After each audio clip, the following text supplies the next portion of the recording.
So another idea that maybe you want to try at some time is if you've got some colours that you like, you really like that, but maybe it could do with a bit of blinging up. Add some interest with a different yarn, and then you can get, when you start it, I'll just open this up here. Should have done that earlier but didn't. And then you get it, and again open this one up.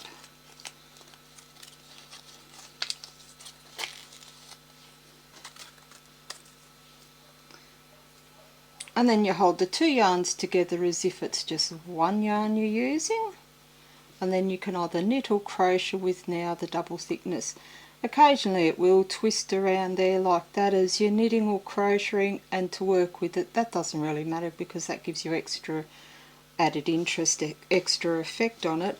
And then at some point you can have something like this. It's just one of our basic triangular shawls that I crochet up, and it's got a ball of this one through it, the same colour actually, but the mohair in this one is a multicoloured mohair, whereas the one I showed you is plain.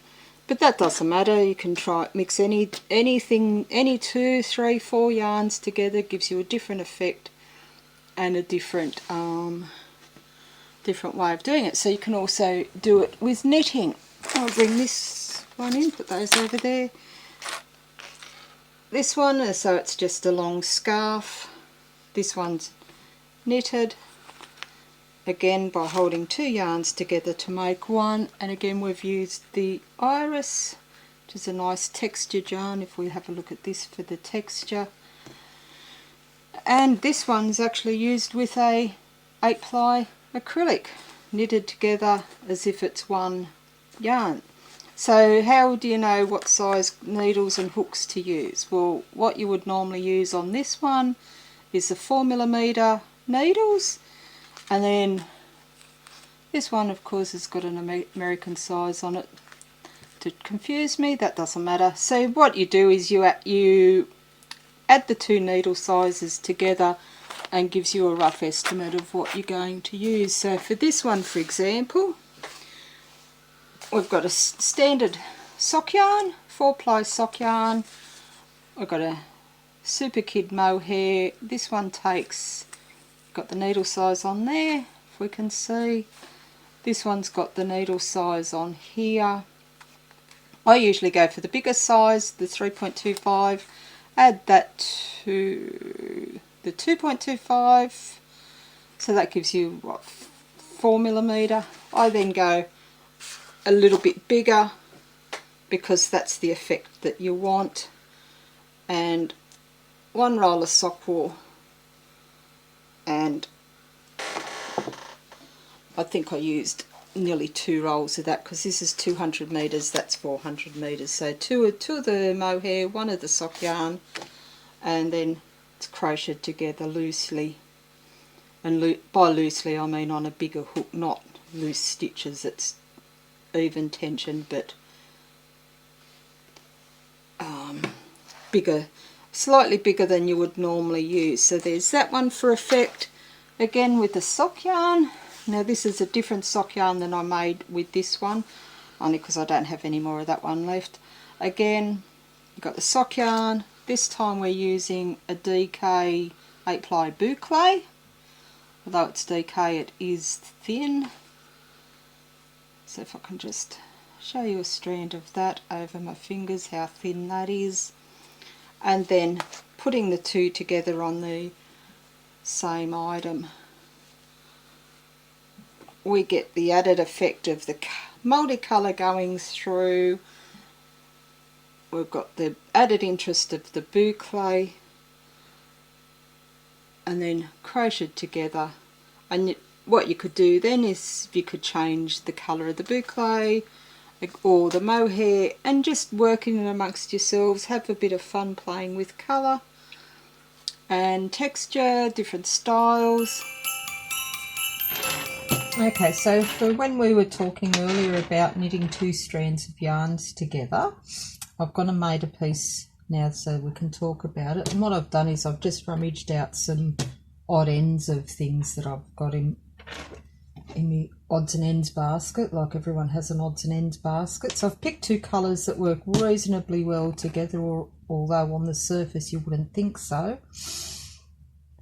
So what I've done is I've cast on and knitted a few rows so that you can see now the effect that you get with the overlaying of the paler colour on top of the multicolour. So at the moment none of the yellows started to come through, so it looks, you know, quite pleasant with the shades of green and shades of blue. So one of the questions I do get asked in the shop a lot of times actually, which is surprising, is how do you know how many stitches you've got on? Because you're using 2 strands. So I've currently got on 14 stitches, although there's 28 strands over the thing. So when you need to count how many stitches you've got, you count the 2 stitches as 1 stitch. So that's 1, that's 1, that's 1, even though it's 2 strands together on the needle. So if you counted that as 1 and then that as 1, you're going to have your stitch count so terribly out by the end of the second row that your knitting is going to be so distorted and all over the place. So what you need to keep in mind is when you knitting the stitches, you do need to pick up the 2 that belong to that 1 stitch and then knit from that, and then again the 2 that belong to that 1 stitch, and then your 2 threads over. It does sound like it's a, you know, I'm saying such a basic thing that everyone should already know, but I was actually quite surprised the amount of times people asked, how do I know which is the stitch and which isn't? What does happen sometimes if you're not, like I know everyone likes to watch TV while you're knitting, me included, and occasionally you might pick up that part of the stitch and knit. You've still got him on your needle and then you're knitting the 2 together, so at some point you start splitting the stitches. And then when you get to the end of the row, you've got 1 left over. So the only way to remedy that is to pull it back to where the mistake actually occurred. Make sure you've gathered up all the 2 stitches, all the 2 threads that belong to each stitch, and continue on your knitting. That's the tedious part. That's usually best done the next day in the daylight when you can fully see what you're doing. But then that's it. You just go on knitting across. So back what we spoke about earlier too is how do you know what size needle to get? My general rule of thumb is that whatever needle belongs to each yarn that you use, you add that together. So this one and this one added together, and I've gone to a 7mm needle. They probably added together to be about a 6 or a 6.5. So I like to go just the next size up, or even 2 sizes up, to just give it a bit more movement, because after all, if you're adding a textured yarn or a feature yarn to a plain yarn, you want that extra bit of body in it. Now the same thing also applies to when you're crocheting. So I've currently got here a 5, a 5.5 and a 6.5mm hook.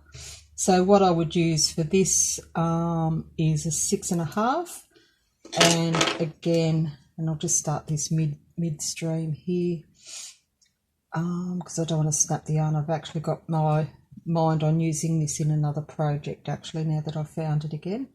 So again, you use the 2 strands as 1, and it just doesn't want to cooperate at the moment. All the fluff is sticking to itself. There we go. And again, like that's 1, 2, 3. So this time we'll just do a row of treble, and you just make sure that when you're putting your hook through, you pierce through where the actual normal stitch mark is. So if I just get the knitting needle and poke it up through that gap, that's the gap that you want to go through. You don't want to pierce through there and split the stitch.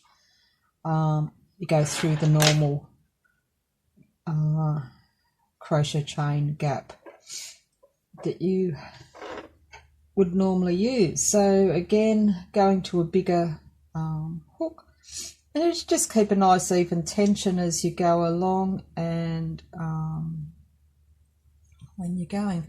And again with the pesky ends. Now another way to, which goes into the other topic we were talking about, is how to hide the ends as well on the end of row for crochet. So again, into that chain, pull through like you're starting a treble, then stop there, then go in underneath like we did for the earlier session, and then you start to carry that up the side. And then after a while, and I know I haven't cut it at the moment, after a while that then just disappears into the work. It's not seen anywhere, and it just hides buried in there. So that's quite good. It's an interesting way to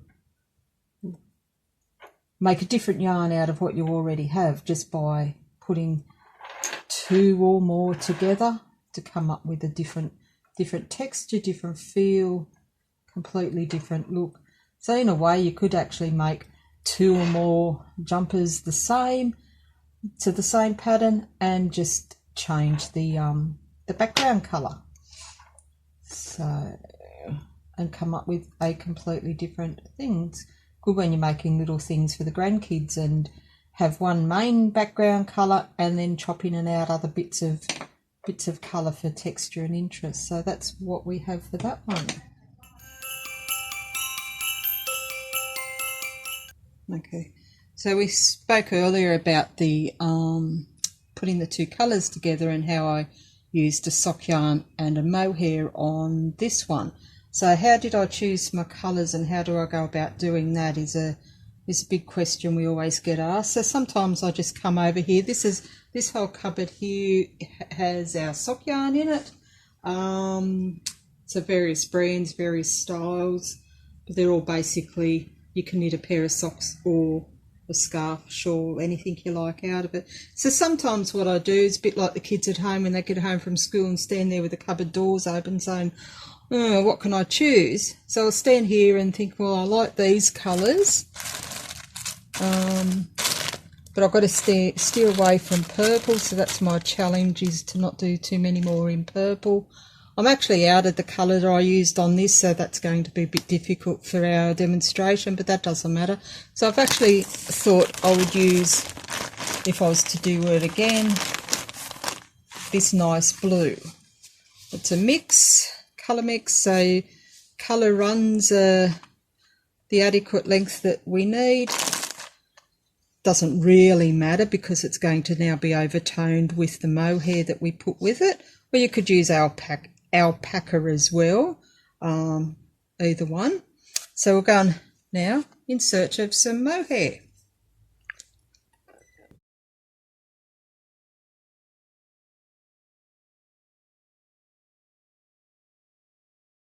Okay, so now we're down another section of the shop and we're with the 10 and 12 ply yarns, which is where I've got some mohair put across. Now right across the top here, from here right through to here, that's where we're going to be choosing our colour from. So what I used in the green sample was the white over here. So you could similarly use the white with that one, and that would give it good contrast, so the blues on that will all shine through the white. If you don't want to use white with it, we'll go to the pile of blue. Now this sock wool has got greys in it, but when I put that bluish grey colour through with that, it just kind of kills the mood. So I'm inclined to not use that. What I do then is I just pick another one. That one's a bit school jumper blue. Could work with this, but I just think the blue in that mohair is too much. So then I'll go to that one. So it's got the blues, it's got the grey undertone as well, and I think that one would look quite nice. So at the moment I'm tossing up between this one and that back to the white. and I'm tossing up between either of those two. So it's a matter of then choice. Would I use white or would I use blue?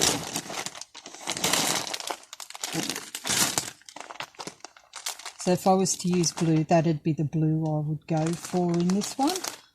But they're not the only mohairs that we have here. We have also this range, and going down. Now this is a grey toned one, but I actually think these greys work better with this sock yarn than the first grey that we looked at in the other brand. So that's a contender. And put that back in there. This blue here is also, I think, a contender, even though it's dark. And this time I'll take one out of the packet. I don't think it's very overpowering because this also has a tonal effect on itself anyhow, where you've got the white thread or pale blue thread showing through. So I think that actually would work with it. So now I'm deciding between that blue and that blue. And now I'm inclined to go with that one because it just seems to have a bit more oomph than the previous one. So I'll just put that down, put the glasses on so I can see what I'm doing. Now I know I need 400 metres because that has 400 metres to a skein. This has in it 75 metres, so I'm going to need 4 of these to give me 450 metres.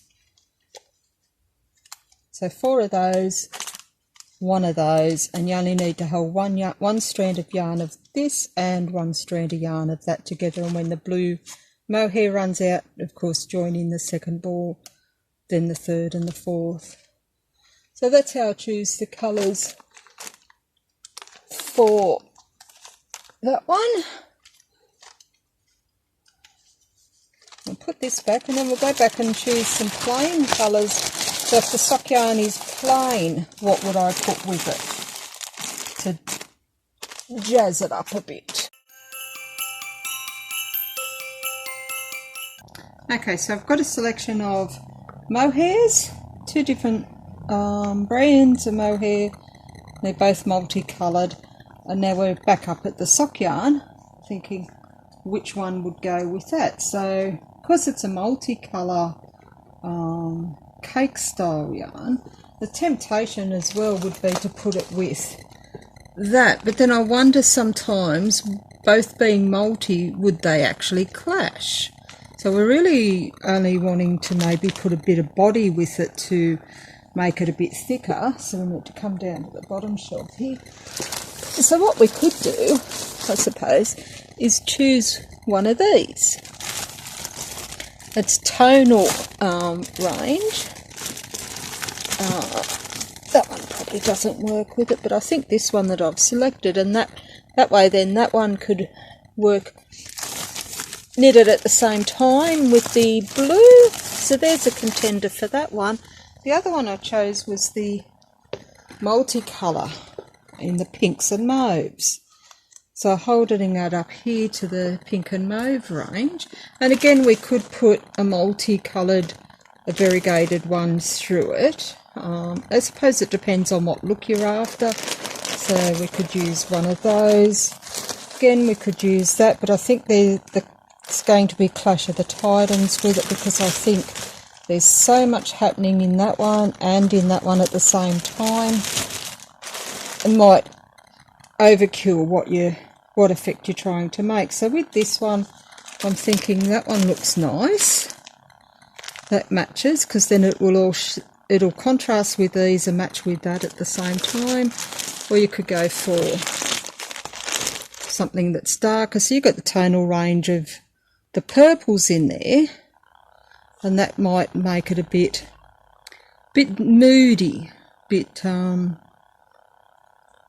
less cheery than you like. But again, that might be like in the whole, the goth thing that seems to be happening again. Colour range. I'll just sit that one up there for a minute. I'll put it back later. The other one I thought might look good is the pinks. to cheer it up a bit. And you've got the tonal range of that coming through. You could use that, or you could use something else entirely on it. I'll just leave that up there again for now. And we'll go to something else. Okay, so it's not always just 4-ply sock yarn that you can use when you're wanting to do these things. You could use this as an 8-ply cotton, for example. It's multicolour. You could put it in with that because the blues come up really nice in that. There's another one in here. There's pinks. They could go, and just sitting the skein lazily over the top of the yarn gives you an idea of how it's going to match with the other colours in there. What else do we have in here? Oh, we got that one with the greens and blues in it, but I think that's not, even though it's got blue in it, it's not going to work with our blue one. So I think for this selection we use, maybe put those two together, and for this one I think we maybe put those two together. Okay, so then there's so many options once you start playing with what can you put with what. Then we have these other ones, and we saw this in an earlier video, the texture of that could go with these. And it's just a matter of then bringing the yarn that you're wanting to match up with and picking out the various ones. And I don't seem to have a blue one. That's the closest to blue we're going to get. It's got the mauves through it. Put that out of the way. But again, it changes the effect. So if you've got two coloured yarns putting together, unless they work brilliantly, it might clash with what you're doing and might negate the effect that you're wanting to get.